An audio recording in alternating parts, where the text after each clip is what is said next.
ফ্যামিলির সবাই মিলে একসাথে কোথাও ঘুরতে যাওয়া, একসাথে সবাই খাওয়া দাওয়া করা এবং অনেকটা সময় বাহিরে একসাথে কাটানো, এরকমই সৌভাগ্য কয়জনেরই বা হয়।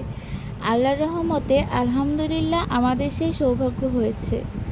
হ্যালো এভরিওয়ান, আসসালামু আলাইকুম। আশা করি আপনারা সবাই ভালো আছেন। আলহামদুলিল্লাহ আমিও অনেক ভালো আছি।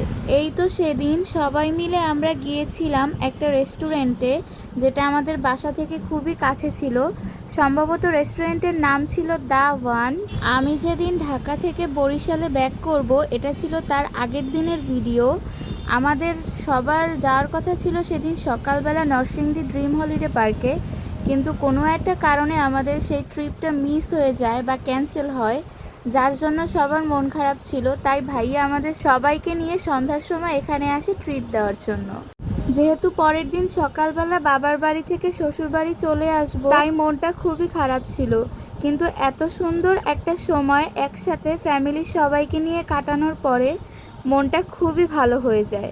এতটা ভালো সময় কাটানোর পরও যখন মনে মনে ভাবছিলাম যে আজকে এখানে আছি সবাই একসাথে, কালকে আবার আলাদা হয়ে যাব, কালকে সকালবেলায় আবার চলে যাব, তখনই মনটা আবার খারাপ হয়ে যাচ্ছিল।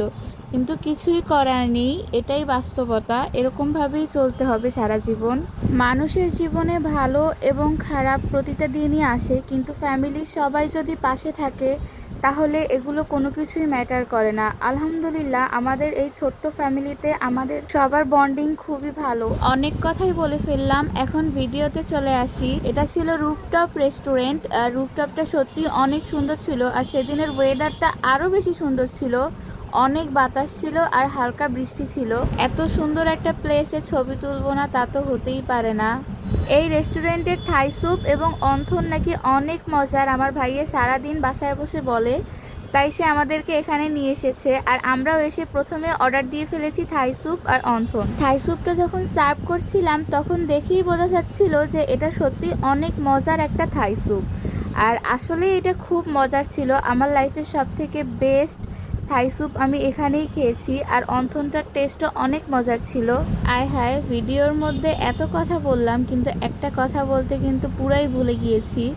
আমার বাবাকে কিন্তু সেদিন একদম হিরোর মতো লাগছিল। অবশ্যই আপনারা কমেন্ট বক্সে জানাবেন আমার বাবাকে কেমন লাগছিল।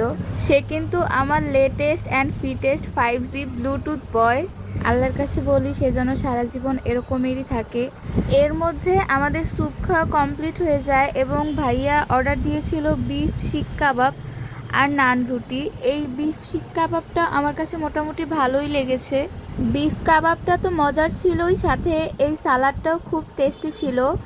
আর এখানে নান রুটি যেটা ছিল সেটা অনেক সফট ছিল। মোটামুটি ভালোই লাগছে, খারাপ লাগে নাই। কিন্তু বেশি বলবো আমি স্যুপটা আমার কাছে বেশি ভালো লেগেছে। স্যুপটার মধ্যে অনেক পরিমাণে প্রন, চিকেন, মাশরুম এগুলো দেওয়া ছিল। আসলেই খুব মজা লেগেছে। খাওয়া দাওয়া শেষ হয়ে গিয়েছে, এখন একটু বাবার মাকে ফটো সেশন করে দিচ্ছিল ভাইয়া।